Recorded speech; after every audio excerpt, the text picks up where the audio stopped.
Gentlemen, we're jumping into game number 1 into the line of dawn. We go for the first match of the day. BTK taking on Meta. All right, let's go. Do we see Shark trying to invade? I think with the recent patch, isn't this really... It doesn't really work at the moment, trying to invade and delay the enemy jungler. Yeah, I feel like what Shark is doing right now is just trying to get vision, you know, opening up the map a little bit. And we do see everyone just really just feeling it out at the moment. Yeah, both teams just feeling it out. They don't really want to go for, you know, crazy aggressive plays this early on, especially considering that, again, BTK skill pressure. Shark already looking for the hook there, down below. Almost gets it onto the Beatrix, but good movement and a good read from Sirius down below. In the top side as well, we do see Fried Chicken winning it out in the trade against Annie. And Meta, in the early stage, we can already see them kind of, you know, they're kind of losing in these lanes individually, right? Annie in that top side and Sirius also getting shoved in. It's all about the, you know, to be honest, for the side of Meta, it's about the macro play. If they can out-rotate BTK, then they can really press their towers and really take Zayn away from that sort of jungle, because Zayn showed when his team is on the back foot, he'll go push the lanes and sort of take himself away from the objectives. Yeah, so it's all about the that thing macro is, right play. now, going up against the Bauman, right? It's just really tough for mobazane to really look for any of these neutral objectives. The first Little Wanderer, BTK didn't even try to contest it because, again, Meta, they just have so much pressure on that Little Wanderer. But down below, that's going to be a dive here as they go for it. 3v1 under the turret. Zia will fall. That's the first blood taken away, but it's going to be Shark going for the hook, trying to look for compensation. But he might be dove on next, and that's easy for Hal, taking a whole lot of damage from the turret. Mikasa popping the sprint, jumping all the way under that turret to pick up the kill onto Shark. He finally does it with a few, few crazy movements, a few crazy jiggles there.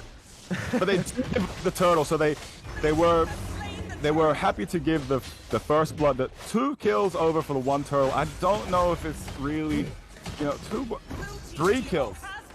Yeah, 3 kills taken down now. 6 goes in for another stun onto Shark, who gets the hook. But again, it feels like BTK, they're being out-traded right now. Fried Chicken goes for the proxy, clears out the wave now, will be forced out of that jungle. It's easy for Howl. This guy, he's just putting on so much pressure on all sides of the map. Bottom side, now top side. They do pick up the favorable trade here. They're already ahead by 2,000 gold. 3 minutes into the game, and they were able to press that bottom tower. So really, they're saying, we know that Zia is one of your win conditions, so we're going to make his life hard and not let him really farm up too much. And now you see Beatrix trying to go down and get that more of that gold plating in the top lane. I love the rotation and the movement from the side of Meta. Oh. But down below, though, Shark goes over Bloody Hunt. Will be able to connect that hook onto Annie, but it is a Ruby down below. Not really that easy to target. He doesn't have the flicker, though, so maybe now they can look for a dive. Perhaps with mobazane also rotating aggressively into that bottom side. They want to look for a trade, but it seems like Annie really aware currently. Cancels out the recall, though. This is going to be dangerous. Shark opens up the map. They will just be able to zone Annie away from that turret, pick up a little bit of gold, but in that top side, once again, that's going to be the Numenon Blast by 6 with the flicker, and the real world manipulation will be popped as well. White Chicken caught him down on that turret, but there is no minion wave there. Just help Meta look for that pickoff. Down below, trade goes through. Shark has rotated up top, and Meta will be forced to back out of this turret push here in the 4th minute of the game. The way that Meta is really just pressing BTK at the moment is it's just affecting the way that they can farm, and like BTK is scrambling at the moment. I feel just scrambling to try to get their positioning back. And then you do see the retry and the lethal counter. They're able to just take that turtle down. Yeah, but how? He got up the retribution, but now he's going to be caught out. But Numenon Blast comes through. mobazane jumps in, will be able to pick up 1. That's going to be serious, jumping away with a flicker, but he will fall next. A double kill for mobazane. He's looking for the triple kill, and this is where BTK are able to find that compensation and come back into the game instantaneously. The goal lead that we saw earlier, 2,000, 3,000 built up, now almost completely gone. I really don't know why Hal decided to to flex there. He should have just gone back into his jungle and farmed a little bit more. Going in for that engage sort of really just takes away that turtle you just got. And a bit of the good work that you've done early on. At 6 though, top side, looking for the Numenon Blast, gets it onto Tunit, Biru's passion to follow it through. Kush goes in, tries to look for a pickoff, but it is going to be Hao who zones Kush away, forces him to use that sprint, a valuable resource already popped here. That's going to be the real world inflation. Popped and used, Kush caught in that immobility and will be taken down. That's a killing spree already for Mikasa in the mid lane. This guy was such a huge factor for meta in the first match of this tournament, the knockout stage, and now you can see him shine once again. 3-0.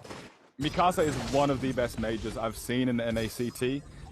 The way that he positions is amazing. Like you just seen there, the way that he positioned, he like most people wouldn't have been able to catch that Sicilian with the sprint activated and the you know, the Bat's Feast activated, because that movement speed is so high. But just the placement of that ulti of real world manipulation is just amazing by Mikasa. Good game sense. This is insane though, right? Combat, this is crazy. What we're seeing right now, meta, they're out-picking BTK in the early stage of the game. They're going in for more, and mobazane, he's actually going to be forced to be, you know, he's forced back into his own jungle. As meta, they put so much pressure on the map. They got the 2 turret lead here, right? Compared to BTK, who only has 1, and they've been the ones securing every single turtle so far. This is going to build up. That XP lead coming through. Sure, Bruno has been free farming, but it's going to get rough for them in the stage. 6 goes over the stun onto Kush, and my goodness, that shot from Sirius from the mid lane with the Renner goes in, but Shark, oh my god, just a roamer though. That's not what you want to look for. Instant collapse. The Numenon Blast onto 2 and the real world manipulation to wipe BTK off that mid lane. Meta, they want to look for that upset. White Chicken trying to buy some time, but he's gonna get stunned up. He's gonna get taken down there by Mikasa, who is unstoppable. What is going on? Meta is just like putting down their will right now and saying, BTK, what do you have? And honestly, I just really like the way that meta is forcing BTK back every single time, changing the team fights into a counter attack and winning most of the time. I think BTK has one team fight, one trade to the side of meta.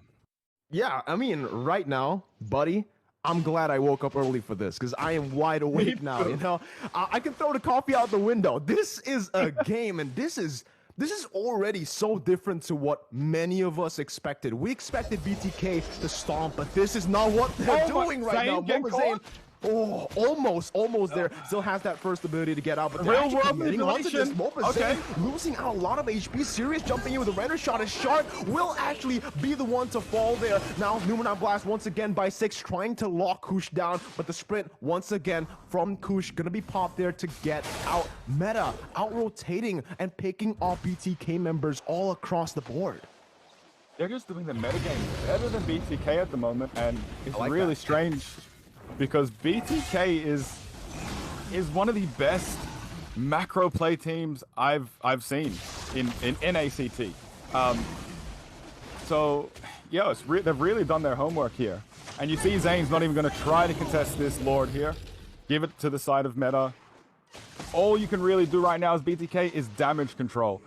Trade a tower for the Lord. Trade a kill for a tower. I don't know, as much as you can do, try to get those objectives.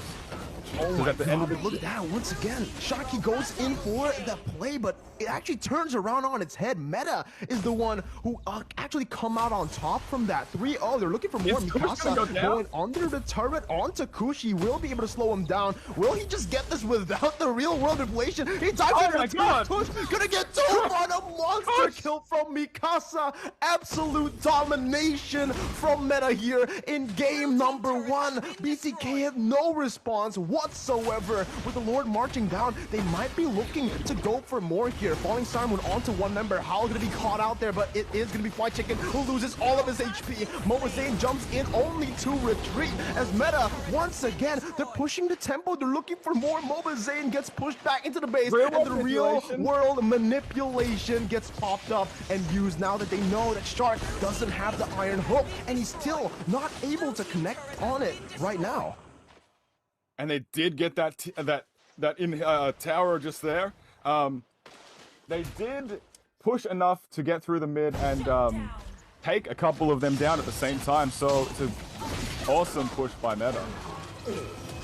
Good hook there by Shark, but he's going to get punished once again here by the Luminine Blast. Falling Siren, we're trying to look for the re-engage as he will be locked down. The lethal counter takes a chunk, and Sirius takes the kill. They're looking for the siege once again, but there you go. That's the hook you want onto Howl. They pick it up, and now Kush going back in with a bad feast, trying to look once again to just zone Meta away. Buy some time for BTK to, come back into this game, but so far it feels like, Meta, they've just been forcing everything on BTK, not letting them think at all. Yeah, Meta has not taken the foot off the pedal at this moment in time in this game. They've literally been 100 from the start of the match to right now, and I'm just hoping that they can keep it going, because I would love to see BTK on the back foot and really, put in some work and see what they got. See if they can answer this. Yeah, and the thing is, Combat, it's going to be the first time in a long time that BTK will have to play from behind. Can you remember the last time they had to do this in NA, right? It has to be M3. That's when they were actually able to play it from behind there. But look at this, mobazane looking for the flanks, going to get zoned away by Howl, who opens up the map. But let's talk a little bit about that, right? During M3, how were they able to adapt against an opponent who had this much aggression in that early stage? Well, it was really just the way that they, again, I sound like a broken record, but their macro play in M3, that's where it really improved, and they sort of worked on it a lot there. We don't see Cardi right now. Cardi is probably, when Zane plays a damaged jungler, I like to see Cardi in the lineup because he offers that playmaking off-lane ability that can still sort of act as a second proxy tank to Zane. So I think that's like one of the issues here, because when Karina goes in, you don't really have a front line. You have Esmeralda. Franco's more of a, hide in the bush hook sort of hero. Maybe, scare some people off and make them think that you've got the bloody hunt. But yeah, again, it's a strange matchup. What do you think, Mirko? It's a very strange matchup here, but wait a minute. Again, they're just under the turret onto BTK. mobazane is the only one left. What's going on? They're looking for the base. They're looking for the end. 1-0 an upset already for the first match of the day, the first game. And BTK are on the back foot. Meta have just... What in the...